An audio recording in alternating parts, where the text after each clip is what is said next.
آزادی بیان言论自由 free speech. Okay.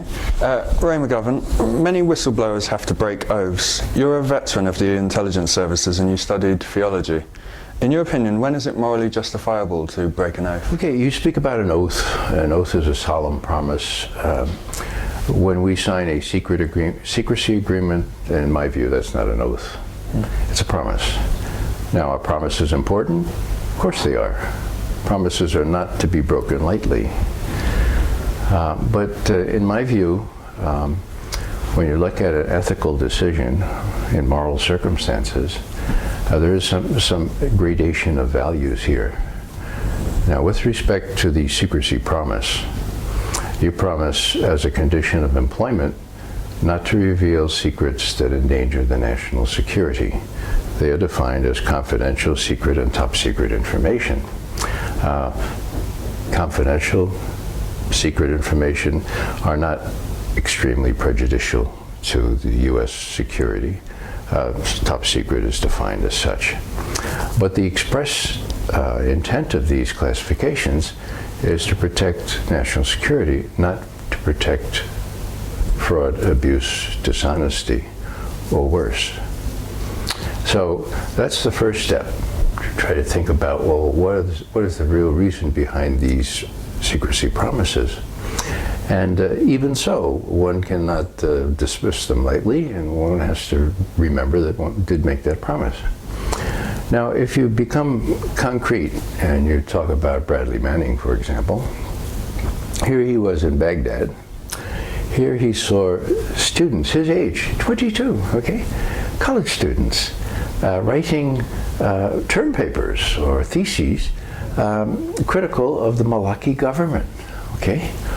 And being wrapped up for that and thrown into prisons where he knew torture was going on with U.S. looking the other way, deliberately looking the other way, because Iraqi on Iraqi torture, no problem, okay? So he goes to his supervisor and said, you know this is going on, right? Yeah, we know. Well, keep your mouth shut. Keep your mouth shut long enough to go home. Know your place. And he goes back and he says, well, know my place. What is my place? These are horrendous abuses. How can I, what can I do? Is it a moral decision for me to just sort of lay back here? And then he gets access to all this information, including that terrible photography of those 12 Iraqis walking down the lane and being shot up unmercifully, not to mention the Good Samaritan who came to try to help the fellow that was Reuters correspondent. And he knows not only that the Reuters people have been denied information, their surviving families, of what really happened, but he also knows that there was a Washington Post reporter assigned to that unit who had seen the photography and, despite all that, wrote a glowing book about the heroes in his unit. This was going to be my second question. Why, with a free media, do we need whistleblowers? Well, here's a good example. The book was a glowing account of what the U.S. troops are doing in there, and this fellow had seen the same thing that we have seen now in Collateral Murder. And so here's Bradley Manning trying to figure out, well, how do I get out this information in a way that might stir debate, might provide information denied to the American people so that they can make sensible decisions on whether they really are that kind of people that condone this kind of thing or approve it. And to his credit, he realized that just like Daniel Ellsberg before him, if you don't put out the documents, okay, people tend to give a little bit more respect to documentary evidence than other evidence, and then nobody's going to believe you. And in any case, how could he put out this in any other way? And so he made the decision, in my view, and I'm sure that, I had a similar decision to make, and we can talk about that later, when I was 26, 4 years older than him. And I had been through all this Jesuit training in moral philosophy and moral theology and ethics, and I knew about what we call supervening values, okay? Values that dwarf the status of a promise to keep things secret. And so whether he alluded to this kind of hierarchy of values or the supervening value or not explicitly and said, he knew instinctively that in order to spur discussion of all this, perhaps to stop this kind of abuse, he needed to get the word out. And so he did. And to his credit, Julian Assange did it, got the word out. Now, we used to have to say alleged here, but Bradley Manning has admitted now that he did provide this information. Julian Assange has not said anything about that, but it's very clear what happened. So, yes, I think it was a thoroughly moral decision, a thoroughly gutsy decision, and one that I, privy to similar information, 4 years older than Private Manning, didn't have the guts, really, the conscience well formed enough to realize that it was my duty to do something similar, and so I ducked it. And do you think the press are hindered in times where national security concerns are high and patriotism may be on the up? Is that a reason why the mainstream media has been so bad at reporting some of these things? Well, it's a long story about the mainstream media. I guess what I have to say is, come this April, 3 months from now, I will have been in Washington 50 years. So I've seen a lot of change. But there's one change that dwarfs all the other changes in significance. And that is that we no longer have, in any real sense, a free media. That's big. That could not be bigger. Here I am in Oxford, okay? I'm remembering the person who coined the phrase, the Fourth Estate. It was Edmund Burke, who got up before Parliament. There were 3 houses at the time, and he said, I'm entirely proud to be part of these 3 estates, but by far more important is the Fourth Estate, and those are the gentlemen, unfortunately all gentlemen then, or all men anyway, the men of the press, the written press at the time, of course, because you are more important, because you protect our democracy, because you let the people know what's going on in these 3 estates. The Fourth Estate. In America, the Fourth Estate is dead. Okay, it's finished. It's gone. Okay. Now, there's a Fifth Estate, and I noticed there's a movie named this now, and I'm going to sue for rights here because I coined this expression about 2 years ago. The Fifth Estate, where is it? Well, I don't know how to, it's the ether, right? It's the internet. It's the web. It's WikiLeaks and those like it. You can, if you're interested, and there's a big question right there, you can, if you're interested, find out what's going on in the world, okay? You don't need anything but a computer, okay? Most people have those now. You do need a little bit of, people my age, a little instruction as to how to get to where you need to go, but that comes rather easily with the minimum of instruction. So, yes, the media has been entirely corrupted, in my view, by the corporations that own them, by the right. I'm talking of the right-wing people in our country who, after Nixon was virtually impeached, when he had to leave, they were hell-bent and determined that would never happen again. And so when President Reagan was in similar straits, having lied through his teeth about his knowledge of Iran-Contra, okay, and he was susceptible of impeachment, the right wing created this incredible propaganda apparatus, now reflected in Fox News and so forth, and the left. What did the left do? Oh, the left is confident that the truth will out. You know, there's no need to invest money or time in this. So we know we're right, and so let these rightists. What we've come down to now is the corporations that own the regular TV is what we're talking about mostly, because that's unfortunately where most Americans get their news. Okay, those major channels, broadcast channels, cable channels, are owned and operated by the same corporations, for the most part, who are profiteering I'm not talking profiting. I'm talking profiteering from the very wars that they have espoused, that they've justified, they don't criticize, and that they disguise as being somehow relevant to our national security. Now, they are relevant to our national security, but in a negative way. You know, who can persuade me that running drones over Pakistan, okay? Most people don't realize Pakistan, 180 million people in Pakistan, okay? Nuclear weapons in Pakistan. A very labil, a very dicey situation for their government, threatened by real terrorists. And what are we doing?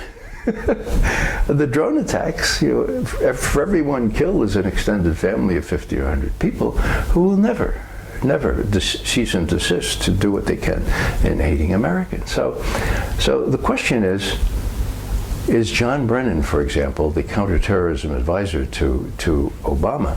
I know him. He went to Fordham, my alma mater. Is he really dumb? I mean, that's possible. But is he so dumb not to realize that these drone strikes are counterproductive? I mean, why are they run by the CIA? Well, because we're not at war with Pakistan. So there's plausible denial here when the president himself crows about these drone strikes. How few, because, well, give me a break. That's not plausible denial. So what's afoot here? Well, you know, I used to think, saying, military-industrial complex, you know, that's too glib. That's, you know, but who's, you know, cui bono? Who's profiting from these things? Oh, people who make the drones, the people who make the Hellfire missiles, the people who, you know, replenish the supplies of ammunition and weaponry that we use. So it's not too much of a stretch for me anymore to look at who owns those corporations and who owns the corporations that run our media and say, oh, wow, what a coincidence, you know? It's a little bit more subtle and more complicated than that, but the main point that I would make is that if you don't know your way around the alternative media, reflected for the most part in internet and in web. I have my own website, raymcgovern.com. Now, how'd that come about? My youngest son said, Dad, hello, you've got to have a website. So what's that? He explained it to me, and 10 minutes later I had a website. Now people use that. And when somebody asked to interview me, I said, well, have you checked my website? Oh, did you have one? So they look at it, and then there's an informed interview.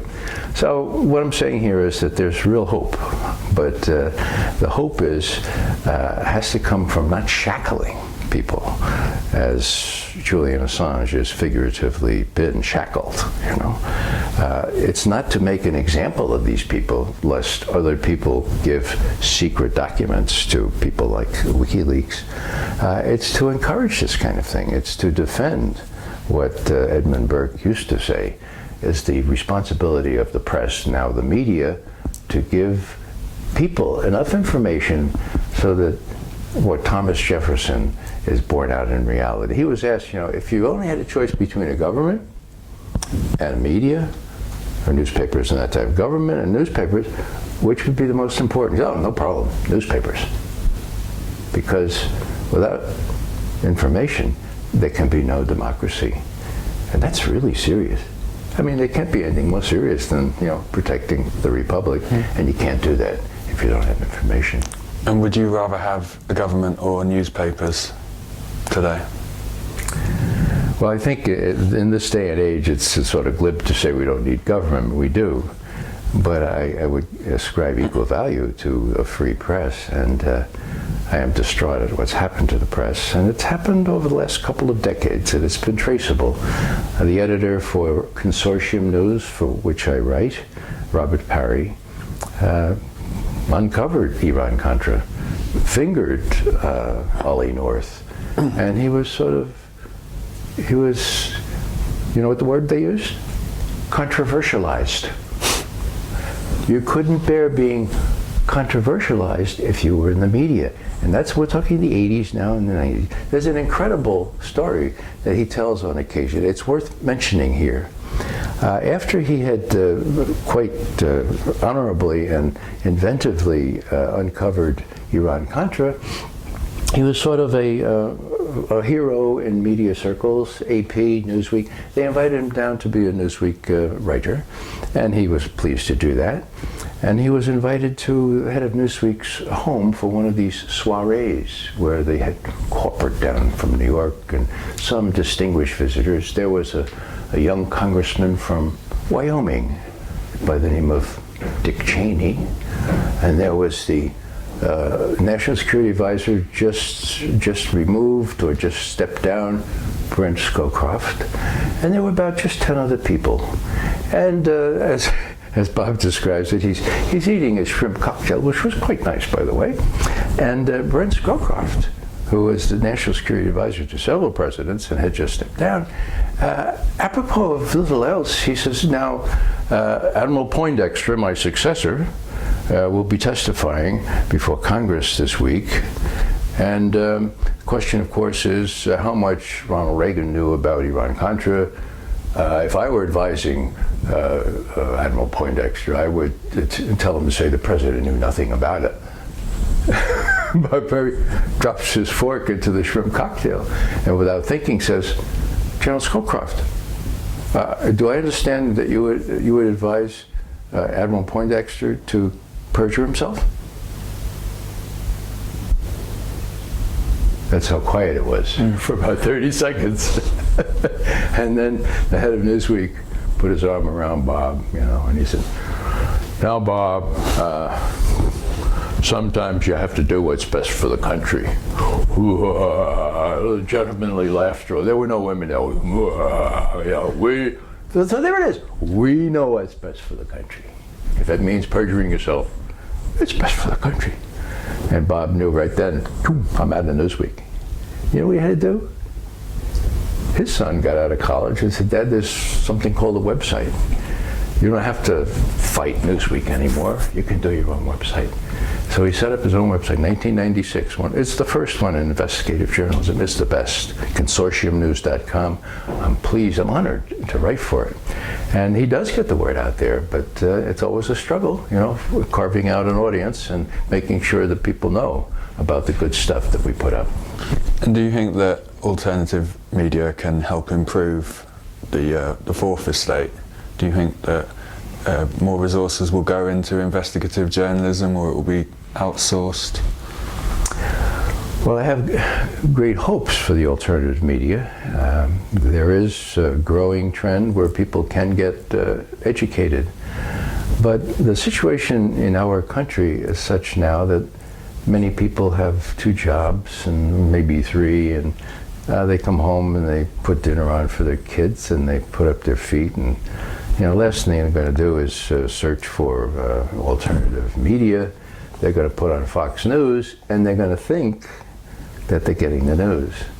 So this is just by way of saying that it's an uphill struggle. It's a kind of a holistic problem, and that unless we address the marginalization of what has become the lower classes here, much like Britain, we need to give people the wherewithal so they have a decent job and they have enough free time to be interested, number one, and number two, realize how these events are impinging on their own security and their own well-being and their own economic condition.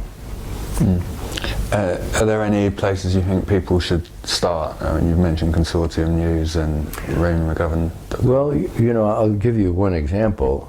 There's a website called democracynow.org, and that's run by Amy Goodman. And even though I'm supposed to be retired now and can sleep in the morning if I wish, I always set my alarm for 17 minutes before 8 o'clock in the morning. That's because it takes an Irishman 17 minutes to brew a decent cup of coffee, okay? At 8 o'clock, I turn on my computer and it's live streamed. Now, sometimes there are technical difficulties, so I just put on my radio, okay? But in that hour, I get not only up to date on what's happening in places never covered, like Mali, like Haiti, like places that are really significant and into which we'll be drawn or have been drawn. But I get incredible exposure and an education on the civil rights movement in our country and all manner of other things that are going on domestically. So when I'm talking to college students and so forth, I always ask how many people watch Democracy Now! all too few raise their hands. So that's the first thing I advise, because you can get it any time of the day. You know, it's live streamed at 8, but 8 Eastern time, but you can get it any time. And miracle of miracles, in about 2 hours, they have the transcripts of these things. I don't know how they do it, but these major interviews are all translated immediately. They always warn, you know, this is a media transcript, but that's incredibly useful. And, you know, if I can betray a little secret of mine, often I'm interviewed in the afternoon, and I steal liberally from what I've learned in the morning from McGovern and Democracy Now! democracynow.org. Okay. I want to just go back to intelligence communities, and I think you started off on the Soviet intelligence desk? That's right. Yeah, I majored in Russian undergraduate at Fordham, had a graduate degree, master's degree in Russian language and literature, and it was my, you know, it was my love. I loved the language. I taught it for a while. And of course, the Soviet Union was just coming into power, of just really assembling the strategic menace that it genuinely posed for us. And don't for a minute, you know, dismiss that. That was real. And I thought, well, gosh, what a nice coincidence. Here I am, fluent in Russian. I know a little bit about, I knew more at that point about Soviet history or Russian history than I did about American history. I'm sad to admit.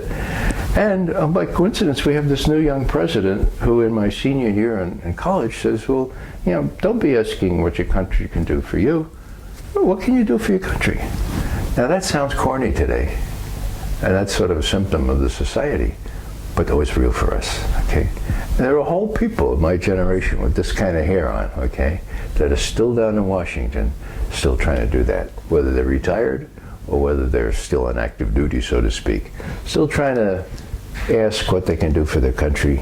And it turned out that what I could do is simply do an honest job of intelligence analysis to begin with, which I tried mightily to do, and which I had career support, career protection for doing. And that's really another story as to how that has deteriorated, but there's hope there as well, as we saw last night with Tom Finger. So it's been kind of well, my wife says that I have OCD, is it? Obsessive compulsive disorder? Well, I'm told that I don't really have that, but it's hard to turn off the computer at night. It really is, because there's always something new that you might be asked about the next day, and I'm thankfully being asked more and more by more and more people, except the BBC. They don't like me. Why don't they like you? Well, the last time they had me on, they asked me about this spurious report from a known advocate of war against Iran, excellent record of advocating war against Iraq. And it was one of these spurious reports about Iran developing some new nuclear capability. And so I made the mistake of starting out by saying that, you know, I know the report they're referring to, but I don't consider the journalist a serious person.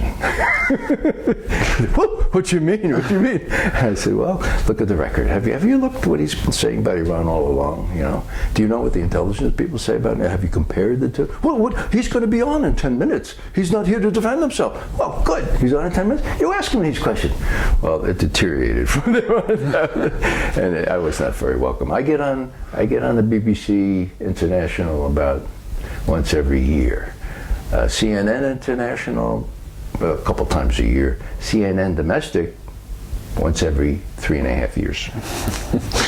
Last time I was on CNN Domestic, there was the big campaign to say that Julian Assange was in the words of our vice president, a high-tech terrorist.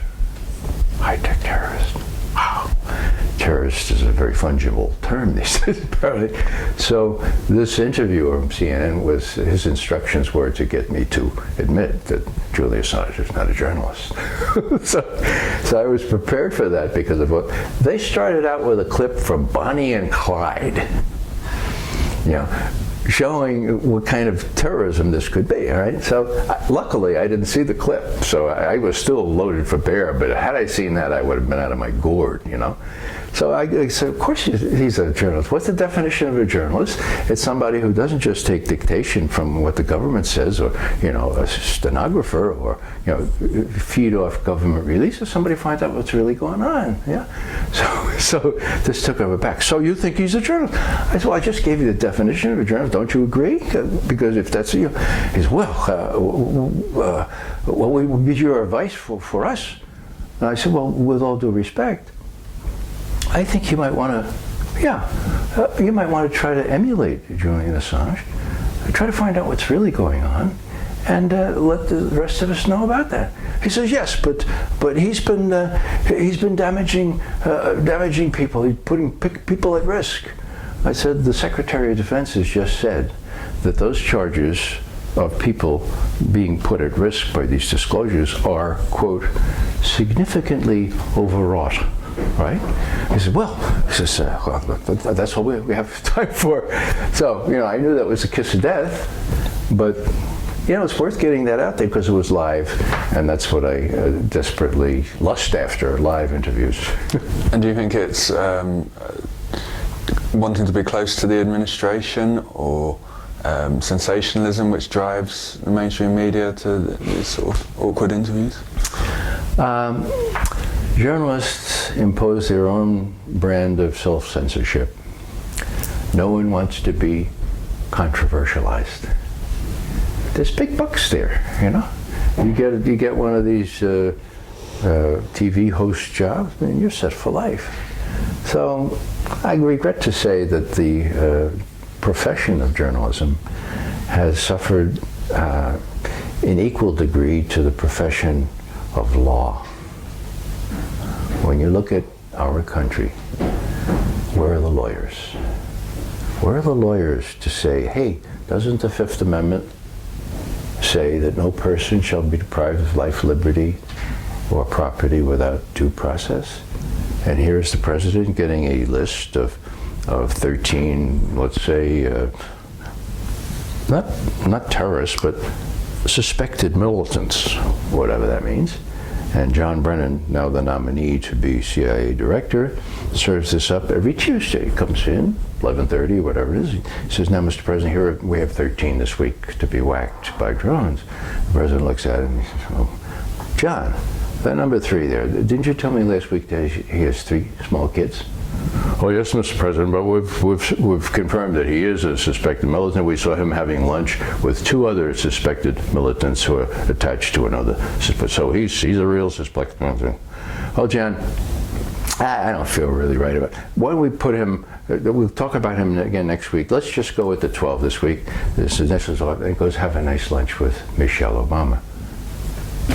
Give me a break. I mean, that's as bad as Condoleezza Rice arranging for demonstration of enhanced interrogation techniques in the White House basement with the Attorney General, the head of the CIA, and various sundry other muckety-mucks, with Ashcroft, the Attorney General, coming out saying, should we really be doing this in the White House? Well, no, this kind of stuff should not be done in the White House. We have a Constitution, okay? That's the Fifth Amendment. There are all manner of other amendments that have been played fast and loose with. My point, of course, is that up until now, at least, not only has the media and to a degree the intelligence establishment been corrupted, but so too has the legal profession, the psychological profession, to the degree they participate in torture sessions. All manner of professional people have been drawn into this, and very few, all too few, have spoken out and said, no, this is not America. Do you think you learned something about the power of free speech or the perils of closed societies from studying the Soviet Union? Yes, I served in the Soviet Union. I know what it's like, The irony, of course, is that as I diagnosed the fall of the Soviet Union, it was at least as important that the media got through. During the 60s, I had a key position at Radio Free Europe and Radio Liberty. I served in Munich during those times, and I'm very proud of that covert operation, okay? It couldn't be identified with the US, but people knew pretty much who was running it, because that was a sensible thing. That was well thought out, and it got through the Iron Curtain, okay? And so when Wałęsa in Warsaw and others in Eastern Europe starting fighting for freedom, it was impossible to insulate the Soviet people from that, the Russian people from that. So I think that the availability, worldwide availability of media, not least in the web, was key to the fall of the Soviet Union, or other factors, of course. And I see it as key to the survival of democracy and the avoidance of the kind of terrible wars that we've seen too many of in recent years. Okay, final question. What kind of secrets are worth keeping, and how long should they be kept for? Well, there are secrets worth keeping, of course, and you know, we had some very, very helpful Soviet spies that were recruited in my day. God forbid that information would have gotten out, not only to endanger them, but to endanger our sources. And then there's something that a lot of people don't think of much, and that is the technical means that we have to monitor, for example, arms control agreements. You know, I was around, I was head of the Soviet Foreign Policy Branch when President Nixon, of all people, decided it would be a good idea to limit strategic arms. And the question was, well, how can we know the Soviets are not cheating? And it was then that we said, well, funny you should mention, Mr. President, but you know, we briefed you on this, you may have forgotten, but this is what we can do, okay? And wow, but you know, when will I learn that? Same day? It wasn't quite that under Nixon, but it did become some later. So those kinds of things need to be secret, and just enough of that knowledge needs to be given to adversaries like the Soviet Union so that they know what we're capable of. So there are legitimate secrets, and the problem is that when you start protecting illegitimate secrets, well, that degrades your ability to protect the legitimate secrets. And so it's a conundrum in a sense, but smart people are intelligent enough to separate out the two and not let themselves be deceived into thinking that everything has to be kept secret.